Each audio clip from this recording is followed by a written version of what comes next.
On today's special episode of Homeworthy, we're snuggling up with 5 of our favorite cozy home designs, from a layered look with rustic charm in Dallas, Texas, to a historic cottage nestled in the bucolic English countryside. These tastemakers sure know how to transform their house into a warm and inviting home. Enjoy!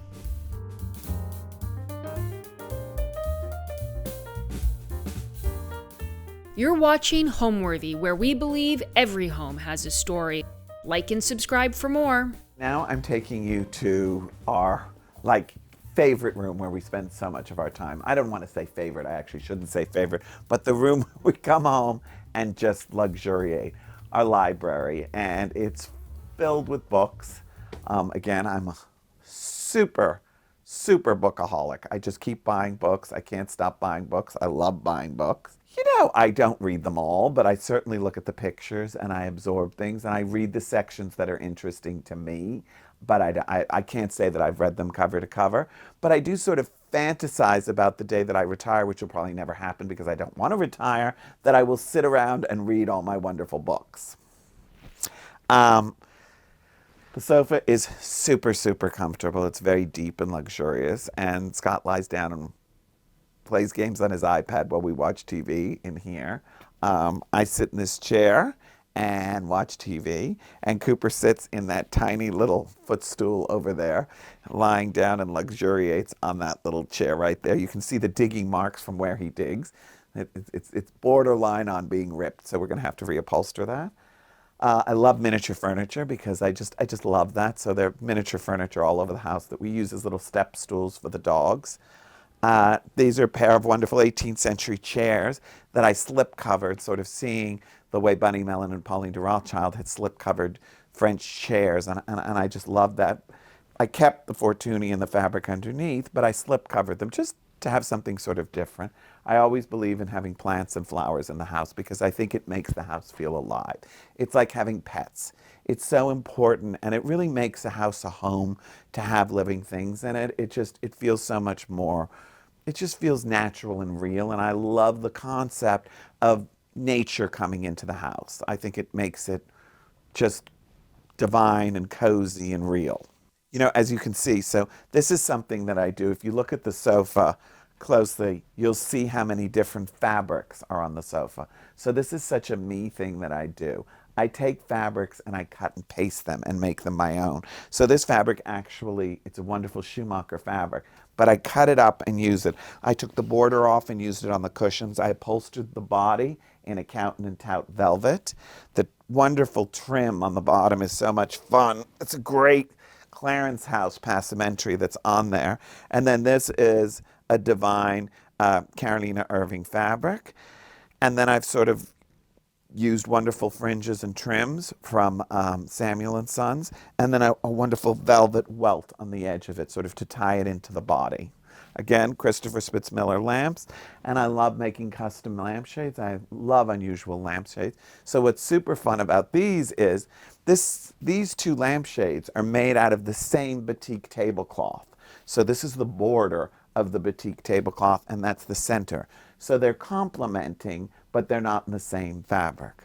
And again, the bookcases are filled with wonderful little objects and memories, and that wonderful little elephant evening bag on the side table was my mother's, the little jeweled bag. And here's my Christopher Spitzmiller gourd that we use as a candy jar, and love. What's the candy? It's all kinds of different gummies and yummy candies. Needs a little refresh. For me, you know, again, it's like when people say, what's your favorite project? What's your favorite thing in your apartment? Everything has a story. It's so hard for me to choose. I do remember, so, you know, when COVID happened and we moved to the Hamptons, I always say it was like that scene from Gone with the Wind when Aunt Pitty Pat was leaving Atlanta and the house was burning down and she was loading up the carriage with all her favorite things. I was doing exactly the same thing because, you know, when COVID happened, we didn't know when we were coming back to New York. So I filled that car up with objects, and I guess I just took so many of my favorite things out of the house. you know, my bucolic flatware and my collection of Schlumberger and my favorite, you know, little Lalande pieces and, you know, so many of my favorite objects and things, salt and pepper shakers that I love from Asprey, and, you know. That kind of stems from your mother too, when she would go to a hotel, like when you went to Greece. Yeah, when we went to Italy, when we went to Venice. You were 8 years old and you Yeah. came back when you were 10, so Right. she would have furniture brought in and Yes. paintings to a hotel room. Yes, my just to mother, make because it we her would go own. and stay for a month or 2 months. We would go for the summer, and she would have her things shipped to the hotel so that it felt personal. I mean, I'm from a long line of crazies.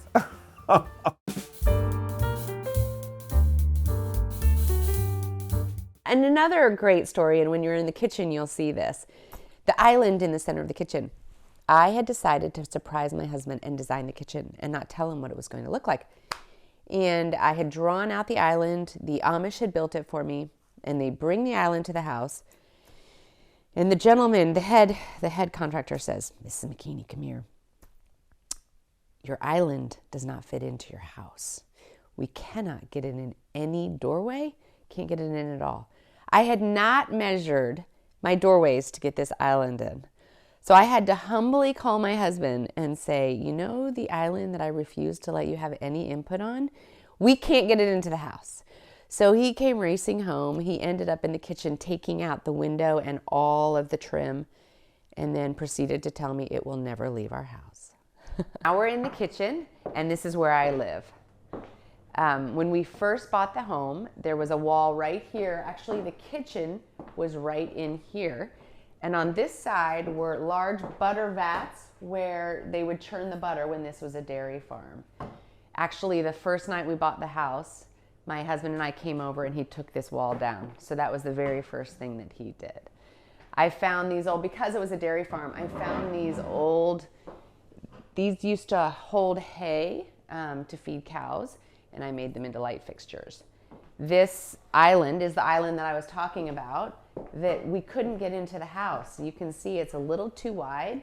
So I designed this island so I could have people sitting on one side. I'm a huge baker, so I honed marble, and we did that on this side.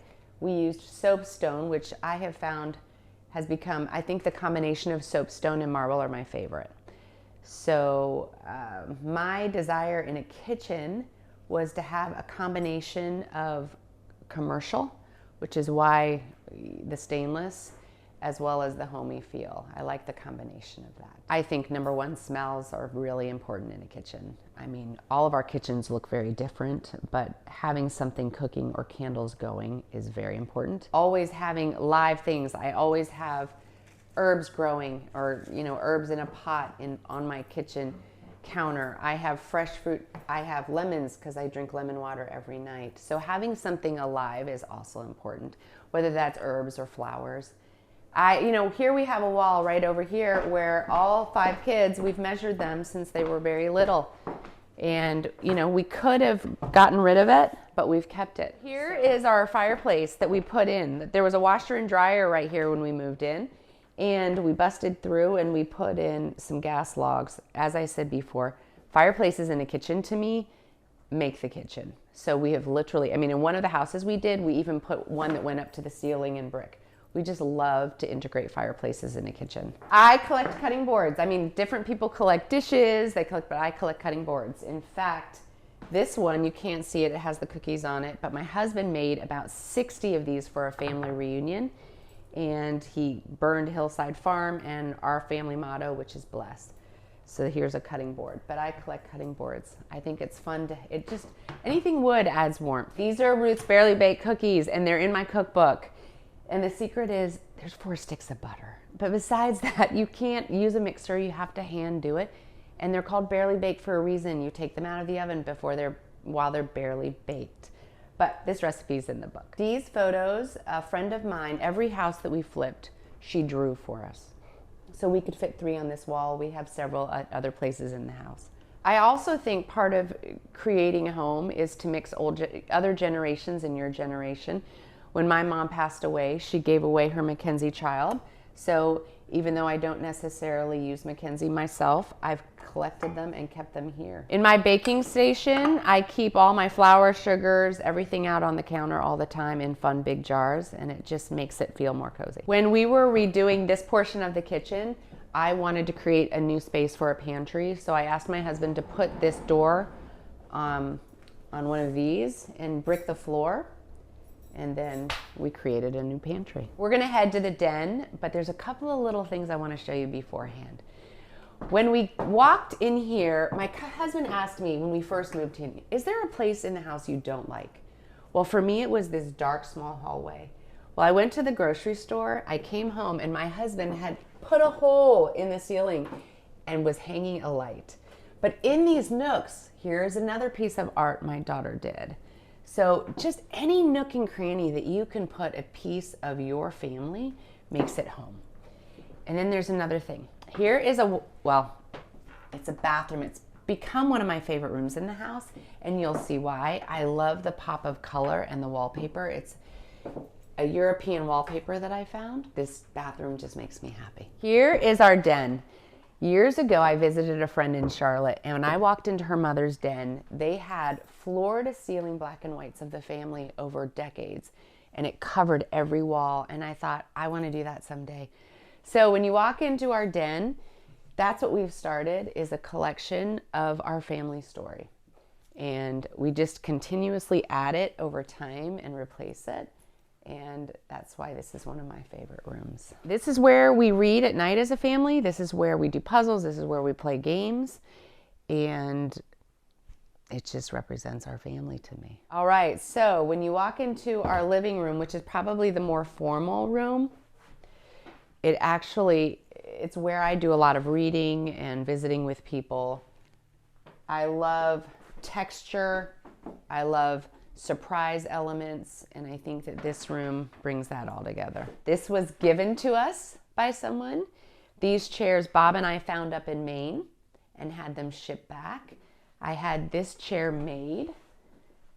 This was being given away at a garage sale, and I recovered it, and I recovered this as well. I mean, every single piece, I can tell you where, and there's a story. My mom wrote music and wrote she had 6 children and wrote each one of us a song.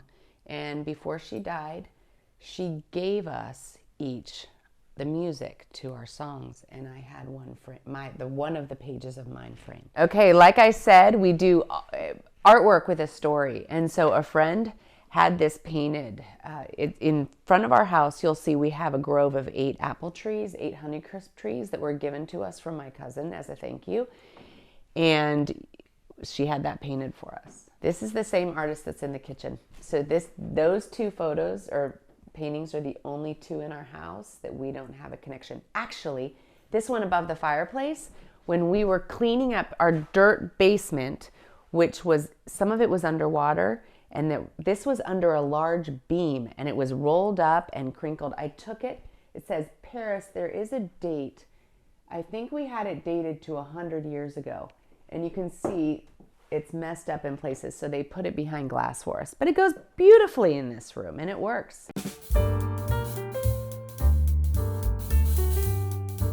So now we're going to go into, I guess, what you would call the living room, but it's actually 3 different distinct spaces that combine to form my living room. Come on.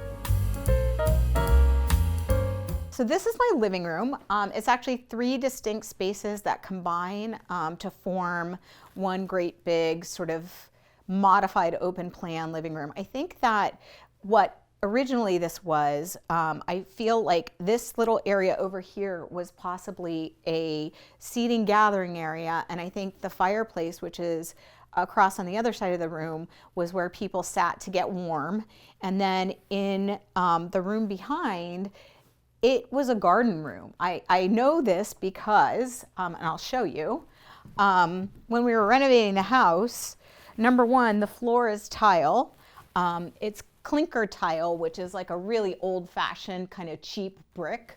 And I also found a hose in the wall. Which leads me to believe that they did potting in here. And I kept it because I just thought it was super funny, and I knew the drapes would cover it. And I almost didn't want to forget that there was a hose in my wall. So I think this used to be like a potting shed, sunroom. Now it's an office / seating area. Over to the left, I actually have a comfy seating area with a great big TV. And it's the first time I've ever had a TV in my living room, and I love it. I'm sure I'll get criticized for this because it's not like standard operating procedure to have a TV in your living room, but because of the amount of TV that my family watches, I will put a TV anywhere a TV can go. So we do have one on the wall, and it's actually not ugly to look at. I mean, it's not like the prettiest thing on earth, but it's also, it's one of those frame TVs. It was a very easy decision for me to change careers from something that made me like deeply stressed and unhappy to something that made me feel like alive and inspired and all of that stuff. Forgetting about the financial aspect of it, of course.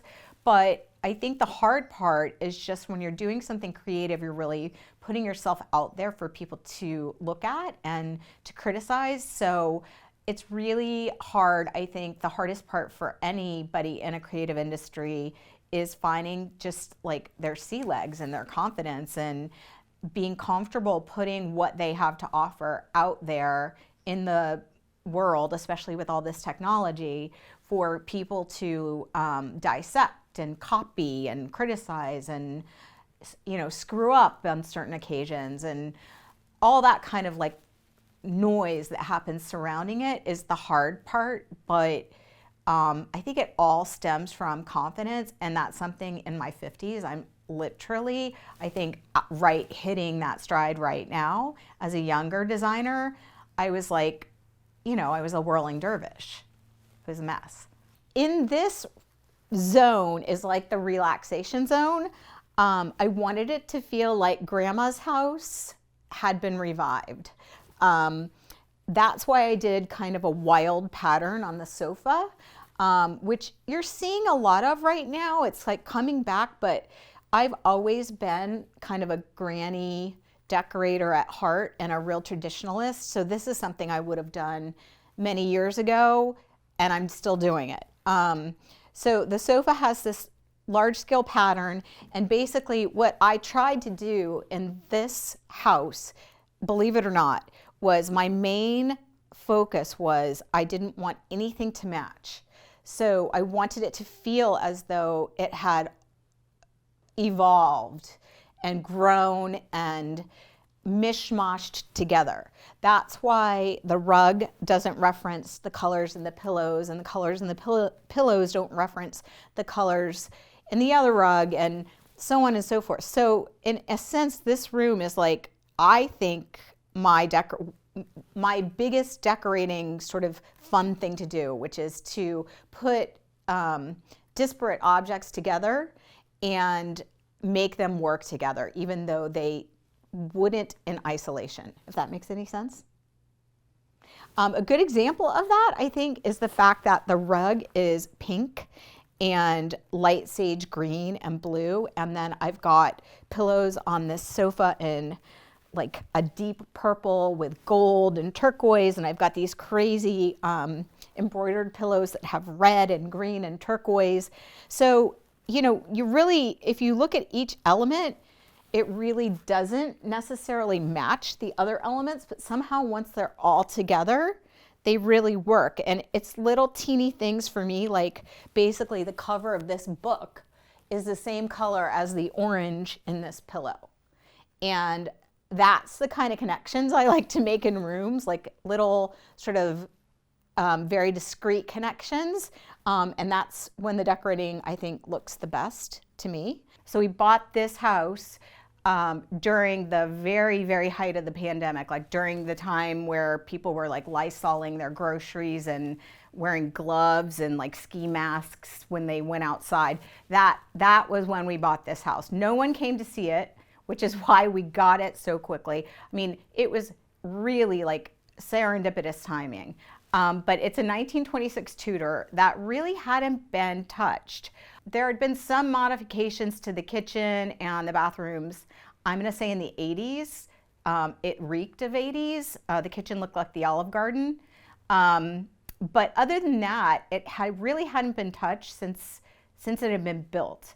And we embarked on a full-scale, like mainly cosmetic, but somewhat surgical renovation of the house during the real height of the lockdown, which was super challenging, but also kind of exciting at the same time. These are lollipops. We're big candy eaters, and this is like a half empty jelly bean mix. All the good ones have been eaten out at Thanksgiving, but we're big candy eaters, so I always have candy out. I have a lot of collections. That's something that I got from my mom. I mean, she's sort of a hoarder and collects a lot of things, as do I. In here, I have a lot of tulle. Tulle is like this metal, it's like a metal material that's been painted over. And you can see here, this is like an old tulle tray. But I collect tulle and plates, trays, platters, whatever. So I've got one here, I've got one here. I've got a bunch in my kitchen. So I love to collect things, and tulle, this is tulle actually. It's a jar. The other thing I like to collect is needlepoint, and I like old vintage needlepoint. So here's a pillow that I bought on First Dibs or Cherish or one of those sites. There's another one over here that also is vintage needlepoint. It has butterflies on it. But these are the kinds of things that I like to throw into my designs that don't necessarily make sense until they are placed in the room. And I love that it feels collected. This, for example, is my grandpa's chair. It's Danish modern, and it's been in every house that I've ever had. And these guys are old vintage. I do a lot of vintage mixed with new, but a lot of the things that are my favorite things are things that I've had forever or that I've collected over time. So like these lacquer James Mont vintage chairs were something I bought early on when I was really into chinoiserie. This campaign style table, I love campaign style anything. This was on a tag sale at the Baker showroom when I was just starting out decorating, and I could afford it, so I grabbed it. It's been in 7 houses. This desk I found at consignment. It's actually a partner's desk, which means it's double wide. So theoretically it was made for 2 people to work at. And it's just huge. And I thought it was so cool. Again, it has a lot of these like kind of chinoiserie accents that work so well with any style. So I've had this forever. This is my husband's grandmother's desk chair. You know, a lot of this is just stuff that I love that I throw together. But there's also some new things. This bench is new over here by the window. And I had it made just for this space. So that's new, and a lot of the upholstery and the like TV area is new. But the most fun thing for me to do when I'm decorating is to mix things that I already have with other things that I find along the way and new things. That's my favorite thing to do.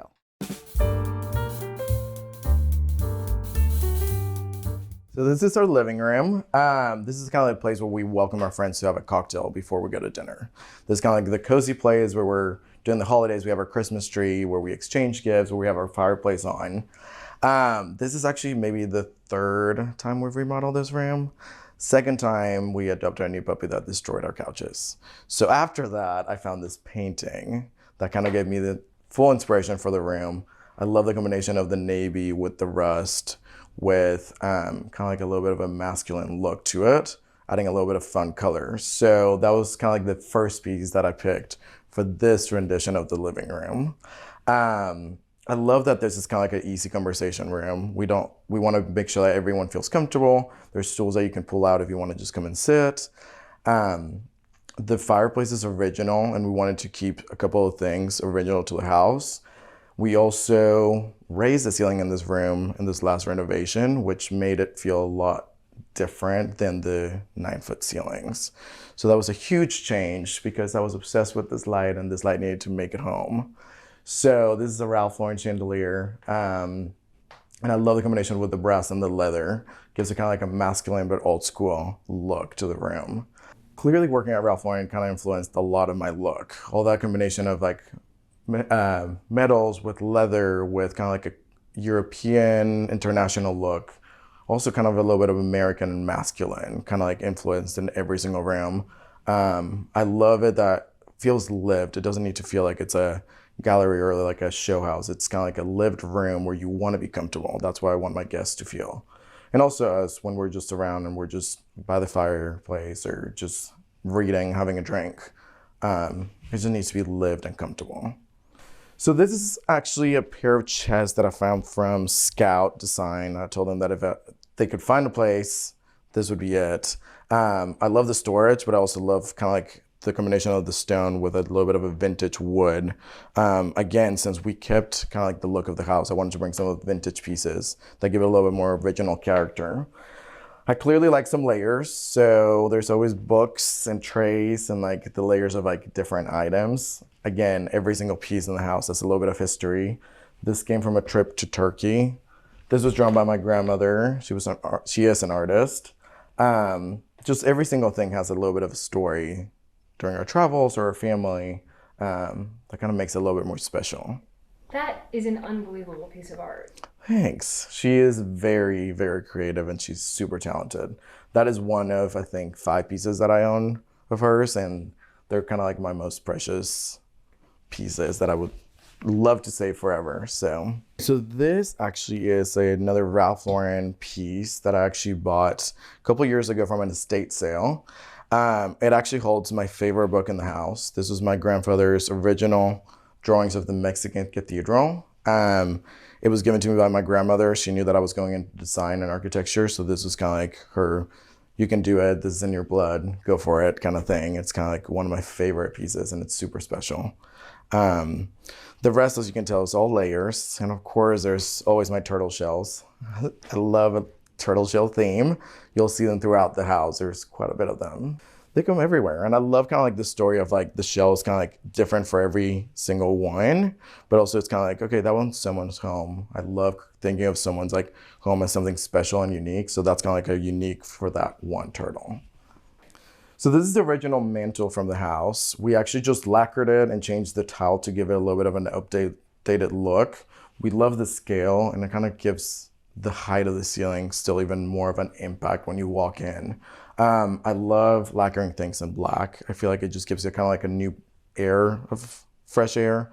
And it just feels a lot more like updated, but at the same time, it doesn't feel like it lost its character. I don't have the best green thumb, but I love having plants around. So I love changing it out and having as many plants around. I feel like it just gives the room a lot of life and a lot of like color, just that kind of changes seasonally. That's actually a plant that was given by one of our best friends on our first trip to Mexico City together. And it's actually the plant that survived the longest, which is, crossing my fingers, will still be there for a while. So How old is it? I'm gonna say maybe like 4.5 years old. And it's actually a plant that's actually original to Mexico City. So that's why they were like, thanks for taking us to Mexico and showing us your home. Want to bring a little bit of Mexico to your house. Keep it alive kind of thing. And it's been there. It's still there. Okay, so this is actually, we call her Monique. I've had her for a couple, like she's moved with me a couple times. I bought her at the Saks Fifth Avenue closing here in Dallas. It was kind of like their closing sale. Everyone was buying fixtures. And of course, I ended up buying a gigantic picture. We call her Monique because that was actually my roommate at the time. And she kind of looked like her. So we kept saying to all of our guests that that was her. So she's moved with us. It's one of my favorite pieces. I love the scale. I feel like when you buy bigger art and like smaller rooms, it just makes the room feel bigger and a little bit more special. So that's a fun piece that will move with me again. So we had been looking for a home in this neighborhood for a couple of years. We drove up and down these streets every weekend trying to figure out what the best house was gonna be. And this actually came as a hit pocket, which was that it was not in the market, but it was coming up. So we came to see it the first day that it came out, and we knew exactly that this was the project that we wanted to take. So the house was in good condition, as in like the structure was actually very strong still. Other than that, electric had to be changed, plumbing had to be updated, windows had to be completely switched out. So it had a good bones that just needed a lot of love. Welcome to the dining room. This is actually one of my favorite rooms in the house. Love hosting dinner parties. I want people to be comfortable and have the most fun time having conversations. This room, I wanted to actually keep it a little cozy. So we didn't raise the ceiling in here. We wanted to make it still look like super moody and dark, candle lit whenever we're doing our dinner parties. This is actually one of my most, one of the most special walls in the house. I love layering the grass cloth with all these paintings that have a little meaning and different history to it. So one of my favorite things is actually this golden egg. This is actually the centerpiece for our golden egg dinner party. It actually holds your flatware, and we have a different theme every month for our golden eggs. So it sits 6, everyone has to bring a different course, and we change it every month. So for example, for September, it's Mexican Independence, so we do Mexican themed food. For November, we do a Thanksgiving dinner. For December, we'll do a little Christmas. But we change it up every month, and it's always the same group of people. The golden egg is always the centerpiece, and I just do the flower arrangements and the candle, depending on the theme. My favorite drink is tequila and soda. So clearly this is the tequila mezcal side. That is what we mix every weekend with just a little Topo Chico, not even lime or lemon, just straight up. And this is kind of like for the rest of the people that come over. These are actually tequilas too, but clearly that's the influence that we like serving. This is just an easy bar. I love having the bar in the dining room so that when you're like having dinner, we can just serve straight. You don't have to get up to go to the kitchen. There's a couple pieces that are kind of meaningful. This actually came from my partner, Mason. He's had that piece for a long time, and I thought it was kind of like fun with a equestrian theme, Ralph Lauren look. I also love monkeys, as I've mentioned, so having a little monkey in every room is kind of like a little special and kind of fun to just have it just peeking and having a little cigarette while you're having dinner. The ceiling in this room is actually one of my favorite things. This was painted by Ashley Braithwaite. She used 18 pencils to do it. And it's kind of fun because as you walk around, when you walk in, you see kind of one side of the clouds, but when you go to the other side, it kind of like changes. And at night, it kind of glows a little different. So it's that really fun effect that she created. It's all pencil lines that she worked on. Yeah, she was here for almost 2 weeks, just doing little lines all over the ceiling. She had to get a really good massage after. But it's a super fun effect. I feel like people, when you're sitting at the table, it's kind of fun to look up and just look at the clouds.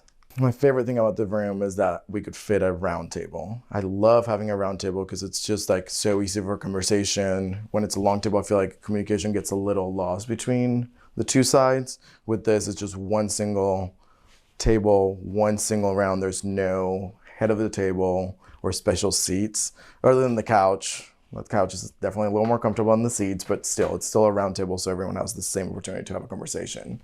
And you can hear each other. Anytime that I can do a round table at a project, that's what I like pushing for. I think dark colors on the wall is actually kind of like a lost myth that if it's dark, the room is going to feel smaller. Yes, it's going to make it moodier, but it's not going to make it feel the size different. It's actually all about the lighting.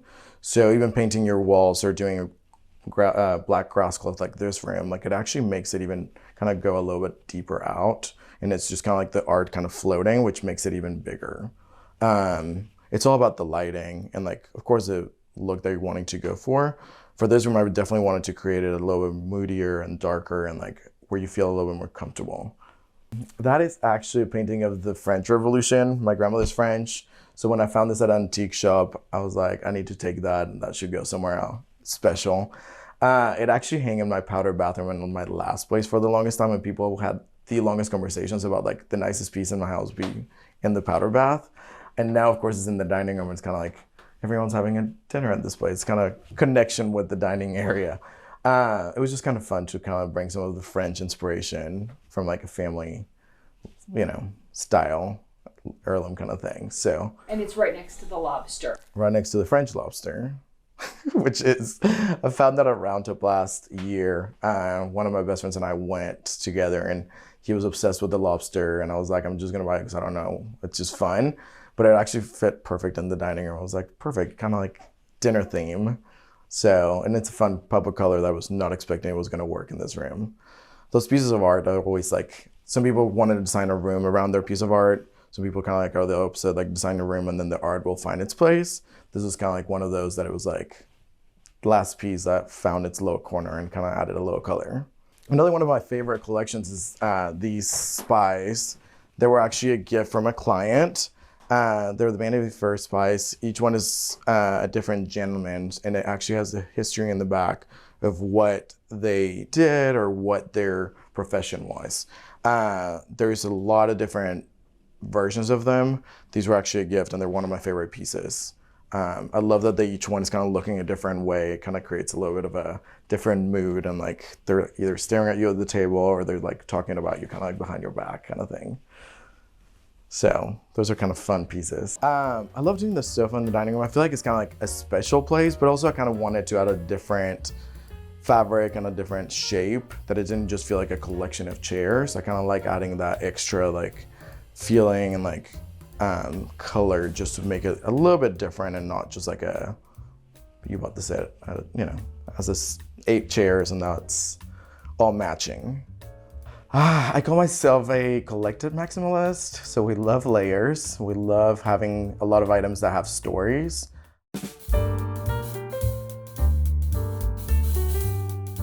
So now we're in the Snug. The Snug is a bit of a different concept versus the UK versus America. I would say it's most akin to like a den, but the idea that it's snug, it's snuggly, literally snug as a bug in a rug, that type of mentality. And because of that, is I guess the informal sitting room. And because of that, we really wanted to kind of lean into it being a bit darker, a bit moodier. This is the perfect winter room because when it's dark and cold outside, we have the beautiful Inglenook fireplace there. My husband loves doing a big fire, a roaring fire, and it's really nice just to have sat here, cozied up, reading a book or watching our favorite program. But yeah, it's probably one of my favorite rooms in the house. Again, I was in charge of all of the art, which was really nice. But my husband, this is his claim to fame, he picked out this color, this wall color. So it's called Mission Blue. And we knew we wanted to go for a deeper, darker color. We were thinking about a dark green, but I knew that I wanted the foyer to be a green. So I thought, I don't want this to look like a hunting lodge. so we finally settled on the color of blue. And again, it's those process of discovery. What I think is really nice is that any of the deeper colors or bold colors really, they really have the opportunity to showcase artwork. I am a bit partial to kind of a gold framed picture. So yeah, it works really well. Some of my favorite pieces here are, oh gosh, where do I even begin? I love this Celine horse head. So this is from the Pantheon. This is a resin copy. This was actually a limited edition done and commissioned by the British Museum. It's done in mid-century. So again, it has a bit of age, but obviously it's not from the Hellenic period, but I think it's really striking. It's unexpected. I think my husband and I both like when you walk into a room and you just find something that makes you smile or something that's like, oh, I was not expecting that. So I've always also loved anything to do with horses. I love horse art, horse portraits. 2 horse portraits are up here, which are some of my favorites, are by Alexander Pock. He's a European painter in the turn of century, so late 1800s, early 1900s. But he did beautiful equestrian portraits, mainly of military styling. But yeah, I just think those are really nice, and it kind of complements the kind of the horse. There's a horse head thing going along here. What I find amazing is when we first moved into the house and we were living in a flat in London, so we didn't have a lot of furniture, and certainly not furniture that we wanted to bring with us. So we spent the first year or two at auction houses. tons of auction houses around here and just in the countryside where you have these big country homes where people are moving on, people are downsizing, whatever the case may be. And it just means that you can get these beautiful antique pieces for, at the time, pennies on the dollar, or pence on the pound, depending on who you're speaking to. This is an example of that, this Georgian tall boy. Every time I see one now, I seem to try to buy it because I think they're beautiful. I think they're very kind of handsome pieces. And you get them in all different types of conditions as well, but I think all the kind of the nicks and the scuffs, it just adds to it. All the patina just really kind of shows its character and shows its age, which I think is quite charming. And obviously the ginger jars, the blue and white, again, they kind of go with pretty much everything. Another piece that I really enjoy in here is this Italian Renaissance piece here. You probably can't see it. It's very dark. It needs to be cleaned, if I'm completely honest. So I would have to take it to a restorer to do that. I have an amazing restorer in London. But it's effectively, you see a central figure on the left, and then you see animal studies. And this is, again, interpreted in various different ways, but it's a sign of enlightenment, a moment of being revealed to by the heavens or by an angel. Some people is kind of debating on which angel and which scene it's depicting, but I just think it's really nice. And because of its deep tones, it demands you to get very close to inspect it. And I think that's always really nice when you have a piece that just commands the viewer to come a little bit closer and share a little bit of a special moment to it. Throughout the house, you'll probably notice that I have, for window treatments, there are some curtains, but the vast majority are tapestries, just because I am obsessed with textiles. I think adding texture into a room through various different types of textiles is the easiest way to make a room look lived in, to make a room feel like it's been collected instead of curated as such. And I have a few of these Uzbekistan Suzanis, and I think they're just beautiful. This one probably is only about 40 or 50 years old, but they were effectively marriage textiles. And the term Suzani kind of comes from thread or million threads, and the idea that, the marriage will last as long as there are threads in the tapestry. That's one interpretation of it, but I just think that they're beautifully done and rich in color, and they come in various palettes. I particularly like these because they feel a bit more muted, but they add a visual interest into a room. And then kind of returning back to the Inglenook fireplace, again, this is where we normally put the Christmas tree. This is where we spend the most time as a family, me, my husband, my son, and the dogs, and it feels very kind of cozy. And it's nice to be able to have one of my pieces when we're not using the fireplace right now, because it's in the summer. One of my favorite paintings that I've been able to source is a Henry Frederick Lucas painting. And I'm obsessed with his work, mainly because he is just second to none regarding equestrian portraits. I think the detailing is really fantastic. This one is actually, I sourced this one for relic, but I have one that I bought at auction that I don't think I could ever part with, just because it's really quite special to me. But it's nice to have this on display here when we're not using the fireplace, but obviously when you're using a fireplace, do not put any artwork above it. Especially not one like as old as this one, because I'm sure modern fireplaces are a little bit better insulated, but this one is not. But yeah, this is the Snug. I think it just has such wonderful character to it. I really love the exposed beams. I think that's a really kind of fun and authentic element to the room. And this is where, again, we spend so much time as a family. Living in a home. Thanks for watching. For more Homeworthy content, be sure to like and subscribe.